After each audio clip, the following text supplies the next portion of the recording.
Welcome back to my channel, Star Booze. A rock star from Britain made a terrifying pledge he made to a documentary. He wanted Phil Collins' head and the crew. By the end of the decade, he had his refrigerator. Wasn't kidding when he referred to Phil as the music's antichrist, but he wasn't. By himself, an icon of grunge declared he would only want to die if Phil's pee was used to diet, a judge on reality TV was accused of being cruel by Phil, insulted even his boyhood hero. Publicly, the individual who sold 150 millions of records somehow become the most. Phil Collins, the most despised artist alive, was born in Chiswick on January 30, 1951. His mother, June, was employed in West London as his father, Grev, was a theatrical agent, was an insurance professional who combined. Phil was formed by his inventiveness and organization. His mother's employment meant at home, actors casually discussed show business. Performance timetables and stage schedules were he developed a portion of the dinner talk. Listening to the business's operations, how to deal with agents behind the scenes, finding a good offer and handling. Phil was unaware of the crowd. Obtaining an education behind the scenes in amusement before he was able to write a complete sentence at the age of 5. He received a little drum equipment after something clicked. And it made him feel like this wasn't Phil. A little child beating on plastic, had a present on a family vacation. That same year he competed at a talent show at Butlins. Behind him, the orchestra started to play. However, they were in the wrong key. Phil halted them abruptly and informed the he was correct, and the musicians were off. A 5-year-old correcting adults with training. The audience was incredulous, but it revealed something significant, that Phil didn't simply listen to music, and he comprehended it. Guts and pitch timing were distinct, and from nobody in his immediate vicinity saw him that day. The same manner by his early adolescence, Phil was already on stage, performing for he played the Artful Dodger in front of large crowds. In Oliver's London stage production, a challenging task that required charm, and moreover, he appeared as an extra in A Hard Day's Night by the Beatles. 1964 he later shot parts for Chitty Chitty Bang Bang, but it was then they were cut. The initial impression of how viciously the world of entertainment could be, even if you did everything correctly, your work could remain on the floor of the cutting room. Phil wasn't just acting when he was at school, was also starting bands. This was his first significant. The real thing was the name of the group. Stated that they weren't joking with Freehold, another early band he composed. Lying, Crying, Dying, his debut song. Although the title seemed dramatic, the feelings were genuine, demonstrating that he wasn't merely an actor or drummer. He had tales to share, and he conveyed this to them through music. Was the start of Phil Collins, the artist, frontman and songwriter. Then the moment that made all the difference arrived. On June 28, 1970, Phil was having a breakdown through the magazine Melody Maker at a home of a friend when he noticed, according to a classified ad, a band was looking for an acoustic-sensitive drummer. The band's 12-string guitar and music were when Genesis. Phil was just 19. He arrived at the home of Peter Gabriel's parents in Surrey. Duration of the audition was 6 hours. Performed background vocals, sung, and simply he fit in with a team that hired him. $10 a week wasn't sufficient to survive, so he continued working at a music, spend some time shopping, but he was in, and never again was Genesis the same. Between 1971 and 1973, Phil contributed to the production of 3 albums that characterized the prog rock era of Genesis. The first, Nursery Crime, occurred in October 1971 on the Musical Box. His drumming, a 23-minute song, grew famous, and then came in 1972. He performed on Foxtrot. Many fans referred to the song Supper's Ready as the best in the genre. It competed for more than 20 minutes, and the timing was altered signatures consistently, including 44, 78, 908, and in 1973. Phil managed to keep his composure. Hit figure for Selling England by the £3 on the Battle of Britain chart. C employed 47 percussion pieces in EPing Forest. Kitchen, Tony vibraphone, and other instruments. By this time, he wasn't merely was a brilliant drummer with sticks. But August 1975, Peter Gabriel left no trace after Genesis struck a wall. If the band could make it through, they started a huge auditioning procedure to discover a new singer. 400 people showed up, and everybody had to sing 3 complex songs that introduced names to the Genesis tracks, such as Fish and Mick Strickland from Arillion. But sitting was the solution. Phil had been behind the drums the entire time, returned to singing for years, and when he volunteered to attempt lead vocals. On February something clicked once more. 1976, 4 hours after his real audition, it completed his rendition of In the Cage, which the band suppresses their own truth, desired him since the 3rd week, but held on to seeking to confirm what the majority of people didn't realize, that throughout all of this Phil was a member of a second life. In 1975, the jazz fusion group Brand Z, documenting weather and wind using he would practice or play Genesis by day. With Brand X at night. Occasionally head-remmed for 18 hours in a row until their first record was released by his body in 1976. Unconventional behavior at time. Signatures such as his solo on 1716 and 238, the 1977 run, Why should I lend you mine? The musicians were stunned after 12 minutes. Was among the most difficult drum pieces in. Phil Collins didn't know the history of jazz fusion intend to become a major celebrity.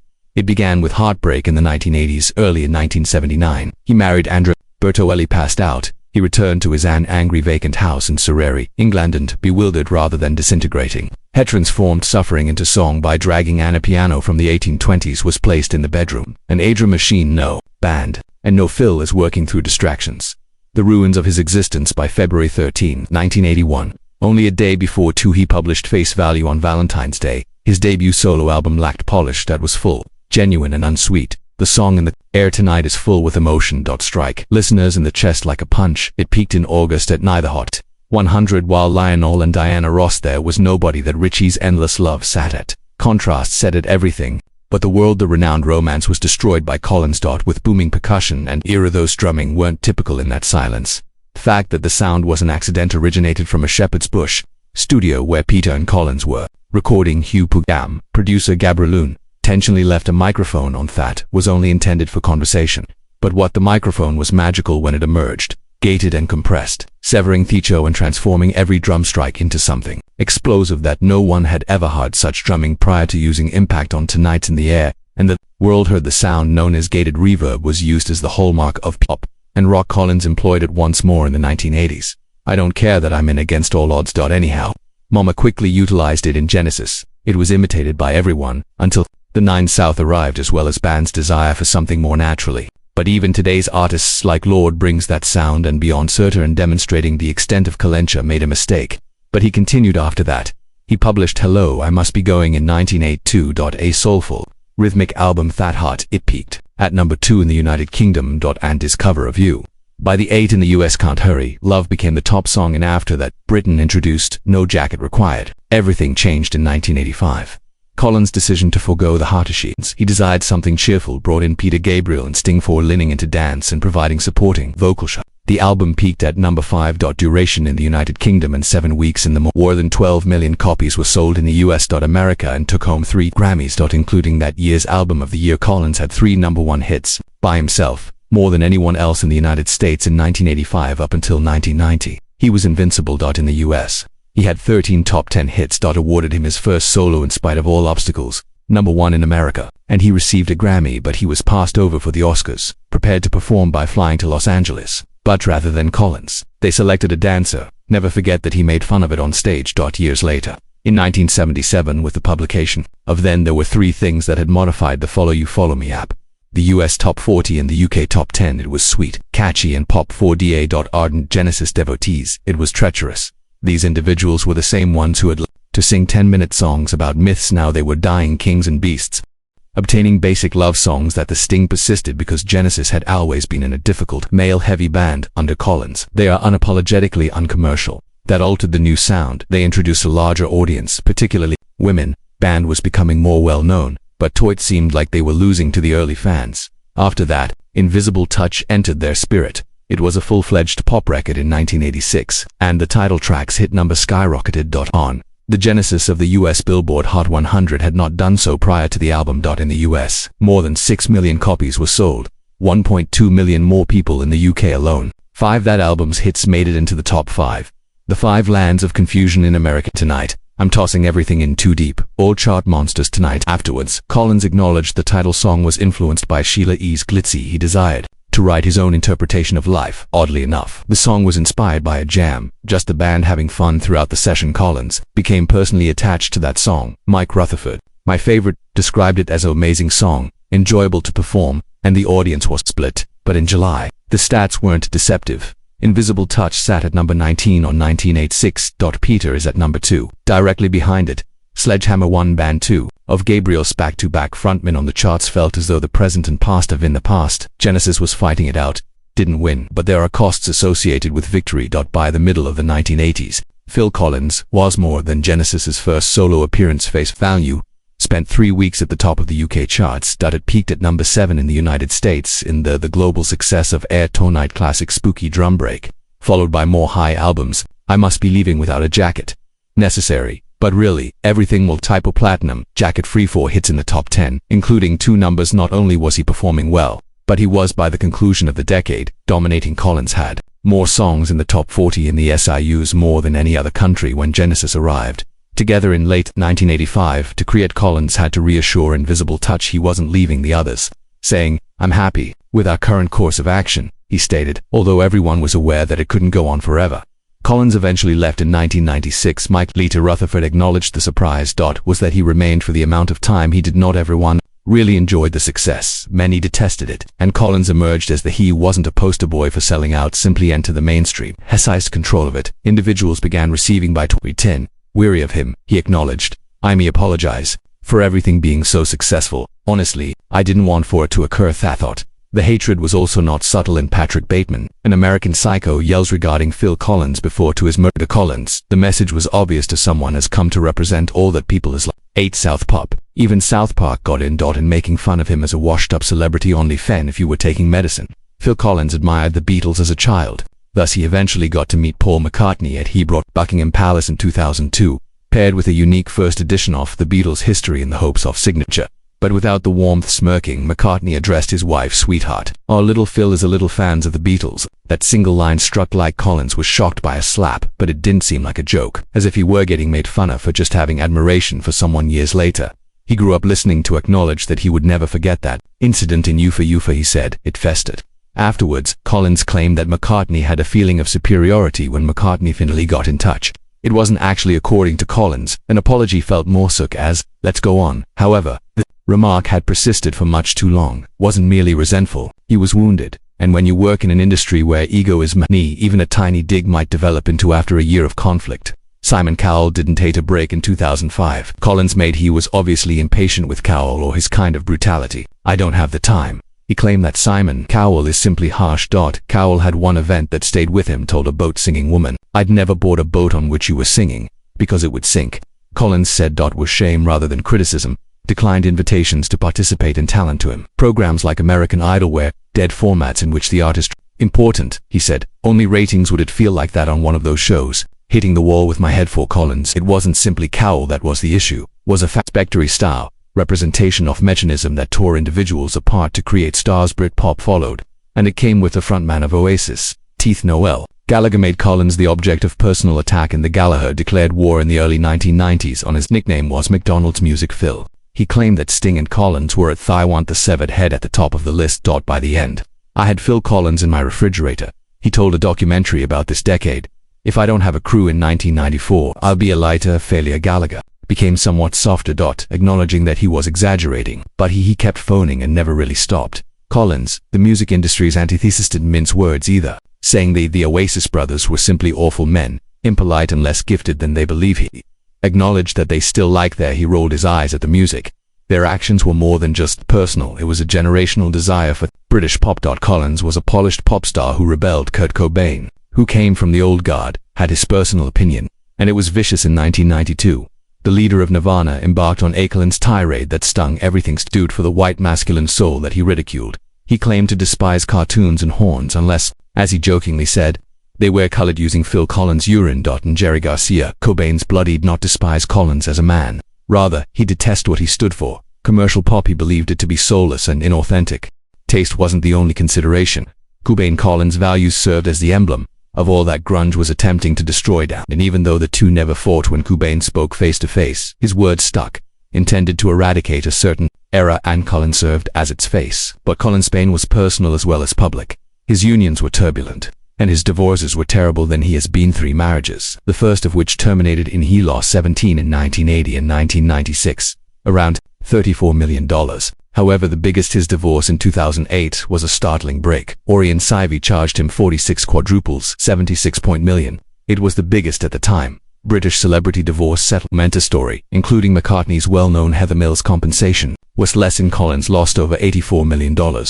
In total, in settlements for divorces, over 1/3 of the headlines weren't about his whole fortune. They referred to him as unlucky in love. Yet after that, what happened made everything worse. Briefly making amends with CV in the late, she abruptly broke up with him by text in the 2010s and wed a different man in Las Vegas. She refused to leave his $40, which was a tremendous twist, $1 million Miami home with her new. She allegedly hired an armed husband.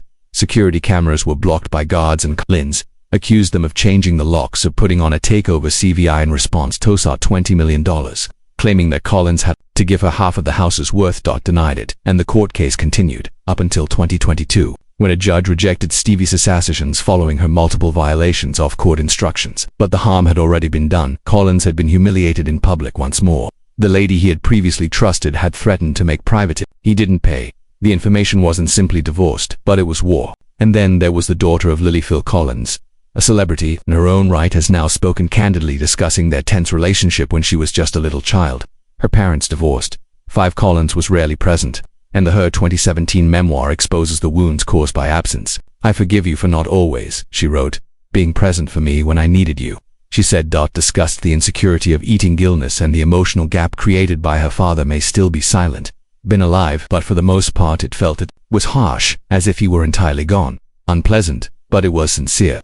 And eventually Lily stood next to them as they started to reconstruct out her father's last Genesis performance. Though she referred to him as her idol, the path back was lengthy, and continues to bear the weight of everything that was lost. Behind this is the reason behind the wealth and renown, and a man was the gossip. Battling to keep himself together. Collins plummeted following his third divorce. He started drinking early in the morning. Wine, vodka, and then at 11 a.m. almost killed him. He became nerve injury occurred in and Phil finally stopped being able to drum. Collins was more than just a famous rock star that became well known on both the 1988 charts and the big screen. Him owed the audacious decision to act with the he portrayed Buster Edwards in the movie Buster, individual who assisted in executing the well-known film The Great Train Robbery of 1963 performed well, particularly in the US, drawing in more than $540,000. However, the thing that truly took off was the Collins rendition of a groovy on the soundtrack, Kind of Love, became a huge success. Achieved the top spot in the UK, and another song from the movie, too, in the United States. Decision Hearts topped the US Billboard, and even took home a Golden Globe. Collins has accomplished something extremely. He was a popular actor and a hit. Musician all at once and a little more than 10 years later. In 1999, he reached still another peak. Collins collaborated with Disney on the Tarzan, an animated movie. He wrote and sang a gentle rendition of You'll Be in My Heart, a heartfelt ballad that became the of the film. The song remained at the top. One on the modern adult chart for Reet earned him an Oscar for 19 Weeks in 2004 for his original song, which was The Reason It Happened. What was more amazing was that he didn't merely in English record it. Collins sung the song in French, German, and Italian and Spanish, which aided Tarzan music, turned into a worldwide bestseller in the United States alone. More than 2.5 million copies by this point. He had accomplished something really few people ever, win an Oscar or Grammy. As well as a Golden Globe. Although Collins did not give up major roles and high-profile accolades, in 1985, he loved to surprise people. Appeared as a flamboyant scammer in Miami. Vice fans of the performer were surprised to find a rock. Legend. But he was perfect in a crime drama years later. He made a hasty appearance in the film Hook by Spielberg as a police inspector. It was short but enjoyable. And he took a more sinister turn in 1993 with And the Band performed in an AIDS-related movie. He portrayed the proprietor of a San Francisco bathhouse, played a part that demonstrated he had no fear of grave or topics. These apparentized and trats that Collins wasn't merely playing around. He was incredibly adaptable in his acting, moving between drama, humor, and everything else in, including while he wasn't on camera. His songs continued to reverberate throughout movies, and he wrote Look Through My Eyes for television in 2003 and Welcome to Brother Bear from Disney. The soundtrack won a Grammy nomination and made more than 500,000 sales. He also appeared on copies in the United States in one The Simpsons Portrays Himself episode, as well as his well-known song In the Fame of the Air Tonight grew even further. Because of that iconic Gorilla drumming in a 2007 Cadbury commercial, songs keep appearing in advertisements for shows. Some films that demonstrate his sound never actually stepped back from the limelight, but behind Thesians in which his body was disintegrating. He'd been playing the drums for 50 years. Behind a drum kit, bending forward ultimately caused his spinal cord to be crushed in while on a Genesis tour. In 2007, he dislocated his neck, contained a vertebrae that with the onset of severe nerve damage, and not even able to grasp drumsticks correctly. Eventually, he had to record them, only to play with his hands. By his late he was forced to cease in his 60s playing the drums exclusively for someone whose the foundation of identity was rhythm, which even though the defeat was painful, he didn't quit. He underwent extensive surgery in 2009, and more in 2016, but nothing changed. He became so ill that he acquired dropfoot that made it hard for him to walk, so he had 2 in 2019. He even fell while using a cane. Backwards from a seat at a performance, but he persisted, adjusted, and started. Fans sat in the audience were astounded tubes of him in that manner, so dissimilar from the vivacious man they recalled, but both his voice and his were still present. Passion in 2020. Genesis got back together, 13 years had passed since their previous. The Last was the name of the tour this time, Domino, and it swept across Europe. There were 47 shows from North America. Nick, his kid, from late 2021 to early 2022, assumed the drums while Phil concentrated. It was their last tour. Phil, on vocals, declared that the pandemic was over. Created delays, but they completed what Collins began to appear on stage once more. Even though it was all emotional, fans were aware that the end was near. Of a time and a man who didn't give in. 2016 he published his autobiography, Not Dead Yet. The title summed everything up in the book. He discussed all of his fitness, his separation, his regrets, and his struggle with alcohol. He was previously married. Following the departure of his third wife, Hesperold, he drank a lot, and he lost everything, including his music, his purpose, and his family. The book was absolutely honest and didn't conceal anything about reaching his lowest point, but he also made it apparent that he was not done.